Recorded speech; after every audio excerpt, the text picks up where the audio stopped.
नमस्कार, एक बार फिर से स्वागत है। हम लोग मिशन 40 सीरीज के साथ हैं। मिशन 40 सीरीज क्या है? हम लोग टर्म वन के लिए जो 40 नंबर है उसको सिक्योर करना चाहते हैं। तो आज जो टॉपिक है वो है डिटर्मिनेंट एंड मैट्रिक्स। हम लोग कुछ क्वेश्चन उसके ऊपर करेंगे जो कि मोस्ट प्रोबेबली पूछा जा सकता है। ठीक है, हम लोग सैंपल पेपर से और किसी स्कूल का सैंपल पेपर देखें जो पूछा गया उसी के आधार पे सारे क्वेश्चन है।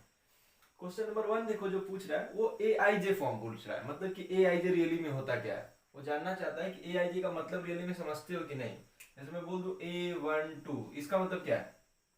इसका मतलब रो वन है, कॉलम टू है।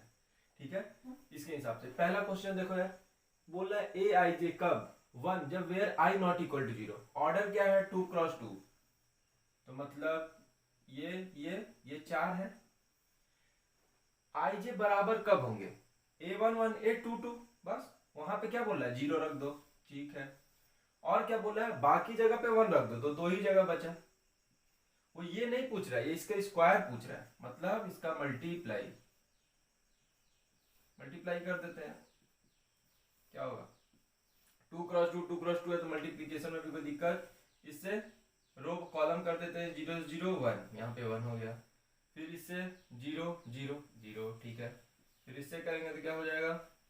0 0, और यहाँ पे करेंगे तो क्या होगा? 1। ये रहा आंसर, एकदम सिंपल है। ठीक है, मल्टीप्लीकेशन आना चाहिए। वो जानना चाहता है कि ए आई का डेफिनेशन, ए आई जे का डेफिनेशन तुम लोगों को पता है कि नहीं। ठीक है, क्वेश्चन नंबर टू देखो। क्वेश्चन नंबर टू में क्या पूछ रहा है? क्वेश्चन नंबर टू में है ए आई जे दिया हुआ है। ए आई जे को कैसे डिफाइन किया है? आई माइनस टू जे। क्या है? 2x2 है, तो इसमें हम लोग पता कर लेते हैं A11। A11 क्या होगा? तो यहाँ पे 1 रखो, यहाँ -2, तो क्या आएगा? 1 -2, मतलब कि -1 का मॉड इक्वल टू 1। A21 बोलो। A21 की जगह 2 -1 रखेंगे तो 0 आ जाएगा। ये 2 -2 0। A12 क्या होगा? यहाँ 1 रखे, यहाँ 2 रखे, 1 -4 तो -3 होगा, तो उसको 3 कर लेंगे। A22 क्या होगा? दो दो रखना है, 2 रखे -4 रखे तो कितना आया? 2। अब लिख लो, क्या करेंगे? लिख लो। A11 क्या है? 1 है। A12 क्या है? 3 है। A21 क्या है? 0। A22 क्या है? 2 है। एकदम सिंपल है, ज्यादा कुछ सोचने की बात नहीं है। क्वेश्चन नंबर थ्री देखो। क्वेश्चन नंबर जो थ्री टाइप का पूछ रहा है वो पूछेगा कि सिंगुलर का तुमको डेफिनेशन पता होना चाहिए कि रियली में सिंगुलर मैट्रिक्स कहते किसे हैं। तो ध्यान देना यार, सिंगुलर मैट्रिक्स किसे कहते हैं? सिंगुलर मैट्रिक्स किसे कहते हैं? जिसका डिटरमिनेंट जीरो। बस यही कॉन्सेप्ट है। दो ठो क्वेश्चन पूछा है, सीधे सीधे क्या करो? डिटरमिनेंट जीरो कर दो। 5 माइनस एक्स इंटू 4 -2x+1 = 0। बस एक लाइन का answer. 20 -4x -2x -2 = 0। 18 -6x = 0। x = 3। Answer एक लाइन। ठीक है, क्वेश्चन नंबर फोर देख लेते हैं। फोर भी सिंगुलर मैट्रिक्स, मतलब 2k² -32 = 0। k² -16 = 0। k = +4 -4। Correct answer. Question number 5 देखो, एकदम इजी इजी क्वेश्चन है, इजी इजी क्वेश्चन पूछ भी रहा है। क्वेश्चन में क्या है? दो मैट्रिक्स इक्वल कब होते हैं ये जानना चाहता है, मतलब कंपेयर कर दो। 2a + b = 4। a - 2b = क्या आ रहा है भाई? -3। 5c - d = क्या आ रहा है? 11। 4c + d क्या आ रहा है? 24। दोनों को ऐड करोगे तो 9c = कितना आ गया? ये 35। c = कितना आ गया? 35/9। ठीक है, अच्छा c पता चल गया तो d पता कर लो। 5c - d, तो d = हो जाएगा 5c - 11। 5c - 11, तो d की वैल्यू क्या हो जाएगी? 5 इंटू 35/9 -11। अभी ऐसे ही रखते हैं, वहां पुट करना a + b - c + 2d, तो देख लेते हैं। ठीक है, अच्छा इसमें देख लेते हैं, ऊपर मल्टीप्लाई कर दो भाई। 4a + 2b = 8 हो गया। दोनों को ऐड कर देंगे तो क्या हो जाएगा 5a equal to 5, a equal to 1, a equal to 1 रखेंगे तो वहाँ b इक्वल टू क्या आ गया 2 आ गया। वैल्यू पुट कर दो, a प्लस b कितना हो गया 3 माइनस c 35/9 प्लस 2d, इसमें 2 से मल्टीप्लाई करना है तो 10 इंटू 35/9 माइनस 22, कितना आंसर आ गया 3 माइनस ये 35/9 प्लस 10, तो मतलब ये कितना हो गया 9 इंटू 35/9, ठीक है, माइनस 22, 9 से 9 गया 3 माइनस 35 माइनस 22, ये समझ में आया ना। दोनों को ऐड किया 35 कॉमन होगा तो 10 माइनस 9 वही होगा 35, ये 7 5 माइनस 3 कितना हो गया माइनस 54 आंसर। कुछ क्वेश्चन और देख लेते हैं राव। इसमें ये जानना चाहता है कि डिटर्मिनेंट ए और एडजॉइंट ए में क्या रिलेशन होता है। क्वेश्चन नंबर 6 7, बस इसके लिए तुमको ये पता होना चाहिए कि एडजॉइंट ए का डिटर्मिनेंट क्या होता है, डिटर्मिनेंट ए का पावर n-1, बस इतना कॉन्सेप्ट पता रहेगा तो एक क्वेश्चन बन जाएगा और इससे पूछेगा ही पूछेगा। जैसे ये डिटर्मिनेंट ए दिया है, एडजॉइंट ए पूछा है, 3x3 का मैट्रिक्स है, स्क्वायर मैट्रिक्स है, तो एडजॉइंट होगा क्या होगा डिटर्मिनेंट ए की पावर स्क्वायर 3 माइनस 1 2, तो -4 का स्क्वायर कितना हो गया 60, खत्म। 7 देखो, 7th में क्या दिया है एडजॉइंट ए का दिया है, डिटर्मिनेंट ए पूछा है, तो एडजॉइंट ए का क्या होता है डिटर्मिनेंट ए का पावर n-1, 3x3 है तो 2, ये क्या दिया हुआ है 64, तो डिटर्मिनेंट ए क्या होगा +-8, खत्म। बस इतना कॉन्सेप्ट पता रहेगा तो आंसर बन जाएगा, ठीक है। क्वेश्चन नंबर 4 देखो, क्वेश्चन नंबर 4 में यदि वैसा दिया हुआ है तो पूछ रहा है कि डिटर्मिनेंट 2 है, बस इसमें तुमको ये पता होना चाहिए कि 2 जब अंदर मल्टीप्लाई होता है तो सबसे मल्टीप्लाई होता है, लेकिन जब डिटर्मिनेंट लेते हैं, डिटर्मिनेंट से जब 2 बाहर आता है तो एक रो या एक कॉलम से एक एक बार बाहर आता है, ठीक है। तो यहाँ पे क्या करेंगे डिटर्मिनेंट ए दोनों साइड ले लो, a square equal to determinant 2, ठीक है। अब ध्यान से देखो, इसको हम लोग ऐसे भी लिख सकते हैं, कैसे डिटर्मिनेंट का प्रॉपर्टी है स्क्वायर कोई चीज है तो बाहर लिख सकते हैं इक्वल टू, और 2 यदि बाहर लेना है तो कितना लेंगे 3x3 है ना, तो 2 की पावर 3 बाहर लेंगे, जितना रहता है ऑर्डर उतना अंदर से बाहर लेते हैं यदि बाहर लेना है तो, ये क्या हो गया डिटर्मिनेंट है, ठीक है।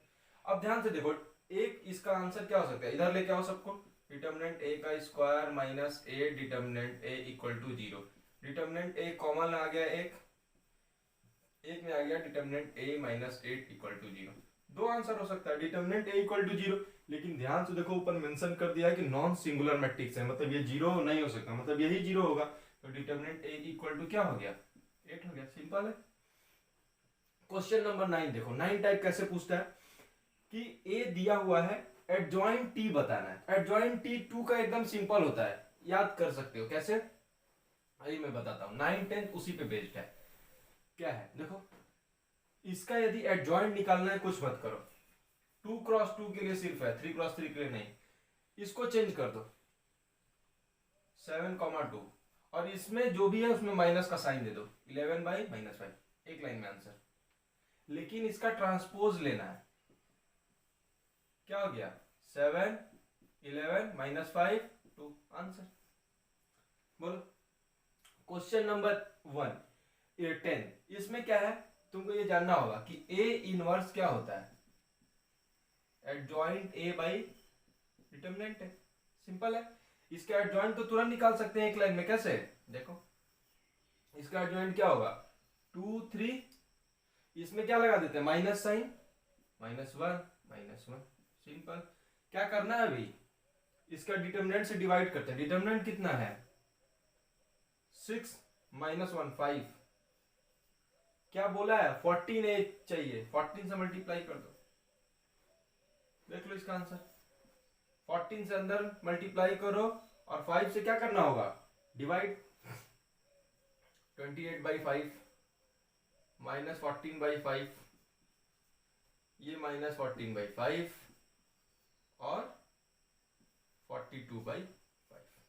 क्वेश्चन और देख लेते हैं, देखो ये 11 12 डिफाइन है ना कि हम लोग कभी भी ऐड किसी चीज का करते हैं तो उसका ऑर्डर क्या होना चाहिए, और मल्टीप्लीकेशन करते हैं तो उसका ऑर्डर क्या होना चाहिए। सेम टू सेम यही है, बोल रहा है कि ए का ऑर्डर m क्रॉस n है, बी ऐसा क्या ऑर्डर होना चाहिए कि ए बी ट्रांसपोज भी डिफाइन हो और बी ट्रांसपोज ए भी डिफाइन हो। कोई भी मैट्रिक्स मान लो m है, इसका है p p क्रॉस q, और कोई मैट्रिक्स है n, तो इसका पक्का Q होना चाहिए। यहाँ पे कुछ भी हम उससे लेना देना नहीं है, लेकिन यहाँ पे Q, ये दोनों सेम होना चाहिए, तभी मल्टीप्लिकेशन डिफाइन होता है, वरना मल्टीप्लिकेशन डिफाइन नहीं होता है। यहाँ पे देखो A का ऑर्डर क्या है, m क्रॉस n, तो A का यहाँ देख लेते हैं m क्रॉस n, B का ट्रांसपोज का देख लेते हैं। यहाँ क्या होगा मुझे नहीं पता, लेकिन यहाँ तो n होगा, और यहाँ पे मैं अपने से मान लेता हूँ x, ठीक है। B क्रॉस ए का फिर लिख लेता हूं m क्रॉस n, ठीक है। यहां पे तो m ही होगा भाई, यहां पे क्या होगा पता नहीं, लेकिन यहां पता है कि फर्स्ट वाला क्या है, n है, ठीक है। तो यहां से मुझे क्या पता चल गया कि b क्रॉस का b ट्रांसपोज का n क्रॉस m है, तो b का कितना होगा, m क्रॉस n ही होगा, ठीक है। क्वेश्चन नंबर 12 देखो यार, क्वेश्चन नंबर 12 क्या है। क्वेश्चन नंबर 12 दिया कि ए का ऑर्डर यदि 3 क्रॉस n है, बी का ऑर्डर m क्रॉस 5 है, तो सी डिफाइन है 5 है। एक बात बताओ, कभी भी एडिशन किसका 5 मल्टीप्लाई करें तो कोई फर्क नहीं पड़ता है, ऑर्डर इसका क्या होगा। कोई भी चीज यदि ऐड करते हैं तो इसका मतलब ऑर्डर उसका सेम होना चाहिए, मतलब ए और बी को ऐड करो तो ऑर्डर क्या होना चाहिए, सेम होना चाहिए। मतलब 3 क्रॉस n है, ये m क्रॉस 5 है, मतलब इसका क्या होना चाहिए 3 क्रॉस 5, सिंपल, ठीक है। ऑर्डर ऑफ सी क्या होना चाहिए 3 क्रॉस 5, इसका भी 3 क्रॉस 5, बी का भी 3 क्रॉस 5, खत्म। क्वेश्चन नंबर 13 देखो, क्वेश्चन नंबर 13 किस पे बेस्ड है, कोफैक्टर। कोफैक्टर किसे कहते हैं, ध्यान से देखो A13 का, इसमें A13 ये एलिमेंट है और ये A13 उसका कोफैक्टर है। ध्यान से देखो A13 मतलब क्या, पहला रो तीसरा कॉलम, ये रहा 5 इंटू A13 का कोफैक्टर। इसका कोफैक्टर क्या होता है, जो डिटर्मिनेंट में यहाँ प्लस माइनस प्लस लगा के इसको खोल देते हो ना बिना इसके मल्टीप्लाई किए, उसी को कोफैक्टर कहते हैं। कोफैक्टर क्या है, इसको काटो मल्टीप्लाई क्या हुआ 30 माइनस 1, ठीक है। Cofactor A13 first row third column, इसको कट किया 30 माइनस 1 कितना हो गया 150, डायरेक्ट आंसर है, ठीक है। अब आ जाते हैं 13 में, ये रहा 14, ये समझ लिए। 13 में देखो क्या है, इसमें दिया है कि A12 I2 और ये क्या है कोफैक्टर है I2।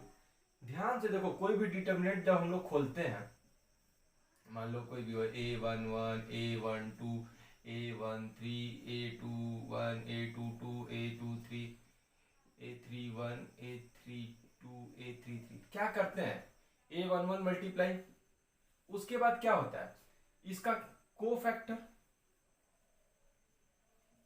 ठीक, प्लस चाहे किसी के अलॉन्ग खोल दो A12 फिर प्लस उसका कोफैक्टर, चाहे A13 उसका कोफैक्टर, यही हमको डिटर्मिनेंट दे देता है, किसी के अलॉन्ग।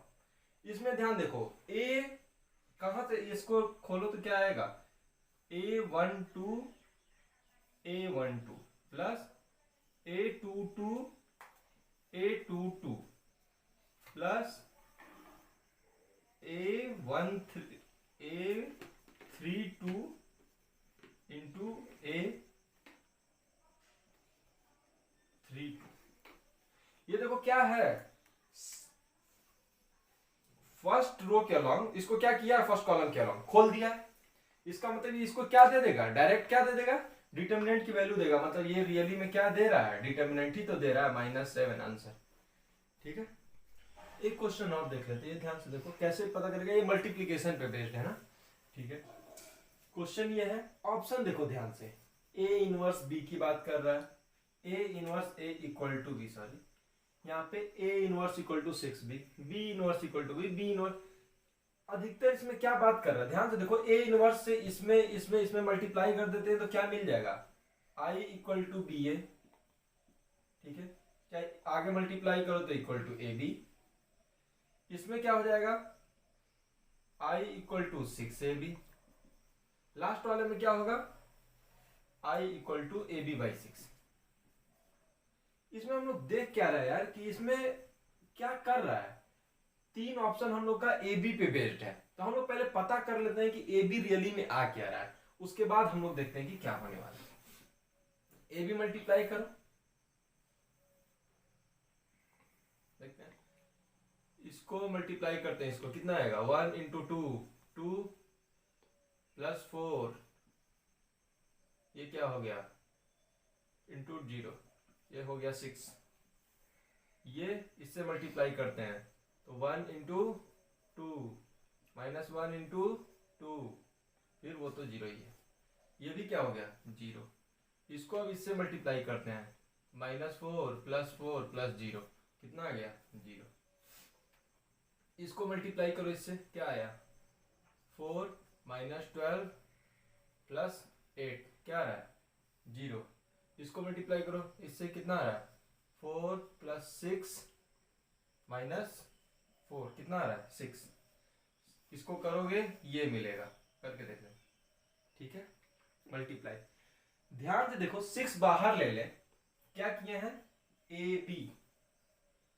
ए बी किए 6, क्या बाहर आ जाएगा तो क्या आया ये 1 0 0 0 1 0 0 0 1, ये क्या है आई ही तो है, ए बी इक्वल टू 6i, किसमें A B equal to 6i मिल रहा है, इसमें इसको a से मल्टीप्लाई कर दो, इनवर्स से कितना हो जाएगा i, ये तो 6ab इक्वल टू i आ रहा है, इसमें देखो b इनवर्स से दोनों तरफ मल्टीप्लाई कर दो b से, तो इधर आ जाएगा b inverse equal to b a by 6, चाहे इसी को a b बाई 6, क्योंकि ये a b equal to i आ रहा है तो a b equal to b दोनों सेम होने वाला है, तो यहां से हमें क्या मिल गया, a b इक्वल टू 6 है, तो ये हमारा आंसर है ऑप्शन नंबर डी, ठीक है।